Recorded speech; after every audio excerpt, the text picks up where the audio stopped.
Ayan o, napakaganda ng ating output para sa tracing pad cover. Okay guys, siyempre ang una natin gagawin ay edit natin yung tracing workbook pad cover natin. Okay? So kung meron ka na existing na tracing pad or tracing format, so pwede mo gamitin itong tracing pad cover natin. Okay? So na-edit ito. Ayan. So napapalitan siya ng text, napapalitan din siya ng kulay. Depende dun sa gusto mong kulay. So dito, namumove din naman itong ating animals na nakalagay dyan. Pati yung background guys, napapalitan din yan. Okay? So saka itong ating tracing pad belongs to child's name. Siyempre, napaka-importante yan. So, kailangan mo i-edit yan bago mo siya i-download at i-print. Okay? So, dito sa ages, sa age, pwede mo din siya palitang. Pwede mo gawin yung 1, 2, 5, 6. Those depende sa inyo. Depende sa customer mo. So, dito naman, same lang din naman lahat yan. Yung mga pad cover natin. Back cover, kumbaga, ng ating pad paper. So, napapalitan lahat yan. So, na-edit yan. Yun nga lang, guys, ang napaka-importante dyan, kailangan lang dyan ng pro account sa ating Canva. Okay? So, may mga premium kasi dito. Yan. So, kung gusto mo naman, kung naka-pre account ka lang, yung mga pro elements, pwede mo palitan ng free elements para ma-download mo siya na walang watermark. So, ganoon naman ginagawa talaga ng iba pag naka-free account lang sa Canva. Okay? So, ganoon lang din naman yan, mga gawin dyan. So, meron tayong 1, 2, 3, 4, 5. So, 5 na cover sa ating tracing pad. Okay? So, pwede mo dagdagan yan. So, depende na sa iyo yan. Okay? So, dito sa ating my name is yung tracing natin. Yung tracing natin sa name. Napaka-importante yan. So, papalitan mo yan. So, dito, isi-center mo na lang yan kasi yung tulad ng print natin kanina sa intro, medyo tabingi yung sulat. So, ganyan kasi nangyayari pag dina-download mo yung design. Okay? So, i-check nyo na lang din. So, double check nyo na lang din. So, dito, kailangan mo mag-print ng madami. So, depende sa inyo guys. Yung my name is, yung tracing niya na name. So, pwede ka mag-print ng 10. Okay? So, 10 or 5 or 15. So, depende sa inyo kung ilan yung bundle na gagawin nyo. Okay? So, 10 na my name is na tracing name. Then, 5 or 10 din na trace and write numbers. Okay? So, gagawin din nila, iti-trace nila yan, tapos mag-write sila ng number. Yan. So, ganun gagawin nila. So, mag-print kayo din dyan. Depende sa ilang piraso. Para match din dito sa ating tracing name. Ayan. So, dito naman sa trace and write letter, so, depende din kung ilan yung ipiprint mo, 5 or 10. So, gagawin nila, iti-trace and write din sila. So, sa lines, pwede kang magdagdag dyan. Erase mo lang ito, tapos edit mo lang itong nakasulat na yan. So, depende sa iyo yan, guys. Okay? So, pinaka-format natin, kayo na bahala mag-edit at magdagdag. Ayan. So, pag na-edit mo na yung ating mga template at ready to download, no? So, gagawin mo dyan, click mo yung share, download, tapos PNG, select mo, download. So, after na, pag na-download mo na, ipiprint na natin siya. Saan nga ba makukuha yung ating template para sa mga nag-uumpisa pa lang, sa may mga printing shop dyan, at sa mga individual na gusto at kailangan ng mga template, pwede kayo bumili dito sa ating website, sa ating Digibili. Ayan, so sa Digibili, makakabili ka ng mga template or design na napakamura lang. So lahat 56 yan. So makikita mo ito guys, lahat 56 bawat isa.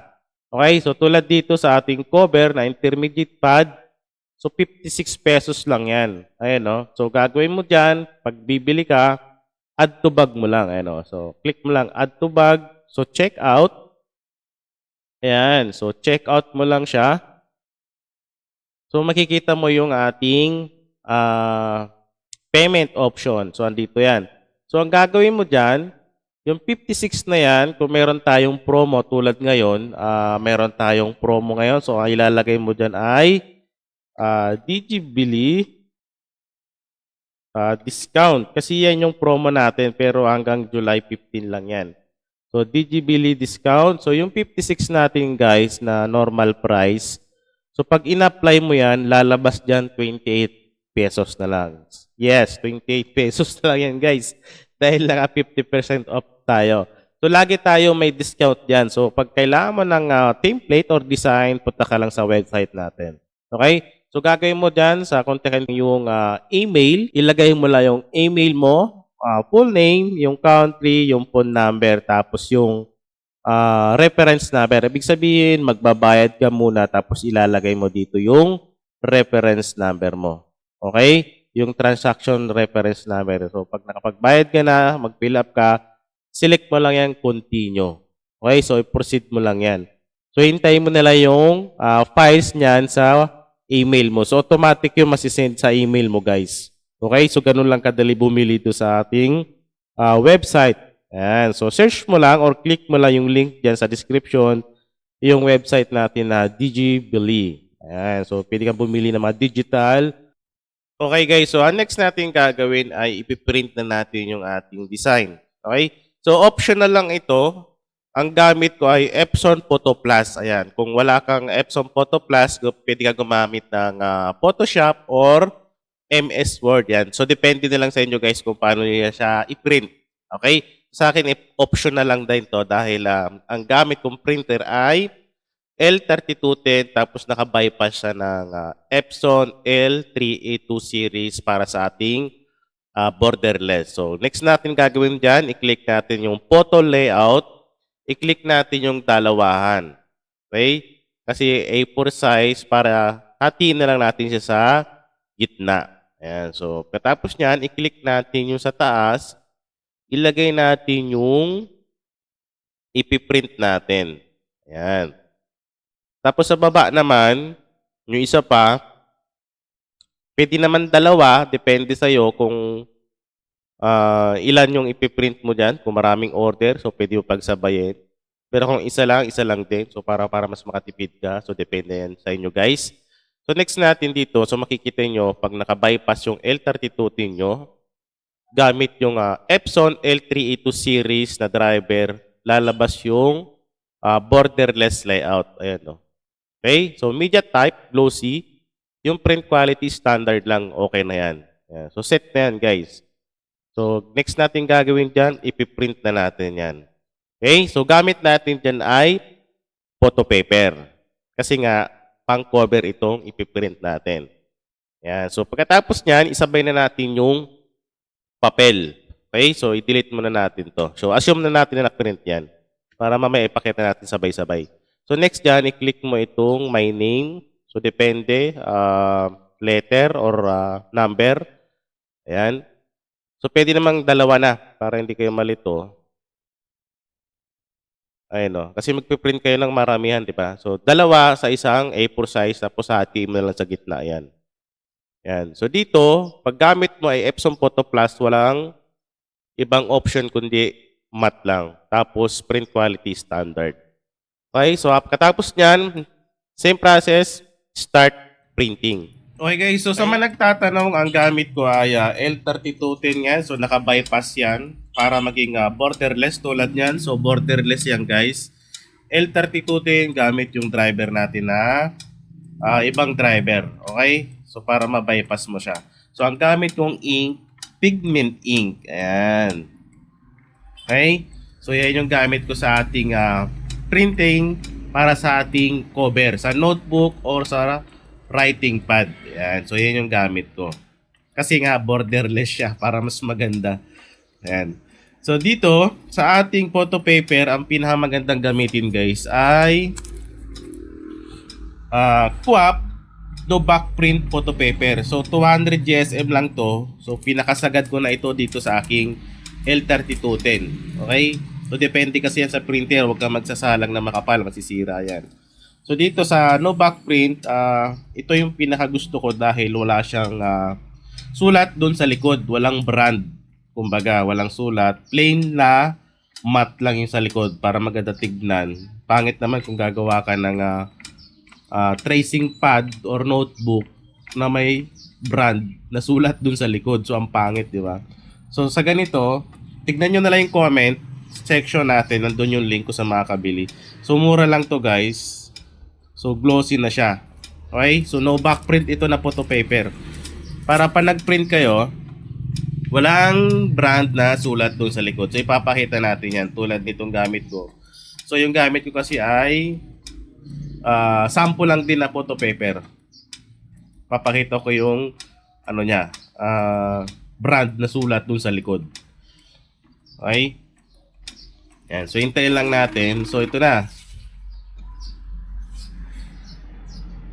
Ayan o. Napakaganda ng ating output para sa tracing pad cover. Ayan o. Diba? Ganda. So, ikakat mo na lang sa gitna para maging A5 size. Ayan. So, ito yung sinasabi ko sa inyo guys na sulat sa likod. Ayan, ang pangit naman, di ba? Mayroong sulat. So, pag bibili ka, itong no backprint na photo paper na para walang sulat sa likod. Okay? Ayan o. So, ang ganda, di ba? So, hati mo na sa gitna para maging A5 size. So, same lang din naman dito sa ating bond paper para sa ating mga lines. Kumbaga sa mga numbers, tracing name, tracing numbers, tracing letters. Ang gagamitin mo dyan ay bond paper. So, hinati ko na yan sa gitna para pabilis lang yung video natin. Okay? So, A5 size na yan. So, ayan o. Napakaganda, di ba? Ayan. So, pag hinati mo naman siya sa gitna, ayan o. Di ba? So, meron ka ng tracing pad workbook na pwede mong ibenta. So, dito, pwede ka gumamit ng wire. Kung meron kang wire binding machine. Kung wala naman, gamit ka ng padding glue. Ayan. Okay? So, maganda tong padding glue. So, wag kayo gagamit ng... yung iba kasi gumagamit ng Elmer's glue. So, depende sa inyo kung gusto nyo yung Elmer's glue. Pero, kung pinaka-the best dyan talaga ay padding glue stick grip. Ayan. So, tignan nyo na lang sa ating comment section kung saan nakakabili. Okay guys, so sapagkat naman, depende dun sa gamit mo. So, pwede ka gumamit ng cutter, paper cutter natin. So, dito kasi sa paper cutter natin, meron siyang A5 size na sukatan. Ayan, no? Diyan mo siya susukatin. Tulad yan, pag nilagay ko ito, kasi nahati ko na ito eh. So, pag nilagay ko dyan, so saktong-sakto lang siya sa ating A5 size na sukat. Ayan, no? Kung mapapansin nyo. Ayan. Diba? Sakto lang siya. Same lang din naman sa isa. Ayan. So, magsasample tayo ng cut dito sa ating pad, tracing pad cover. So, dito tayo magbe-base. Ayan. Ayan. So, papantayin lang natin. Okay?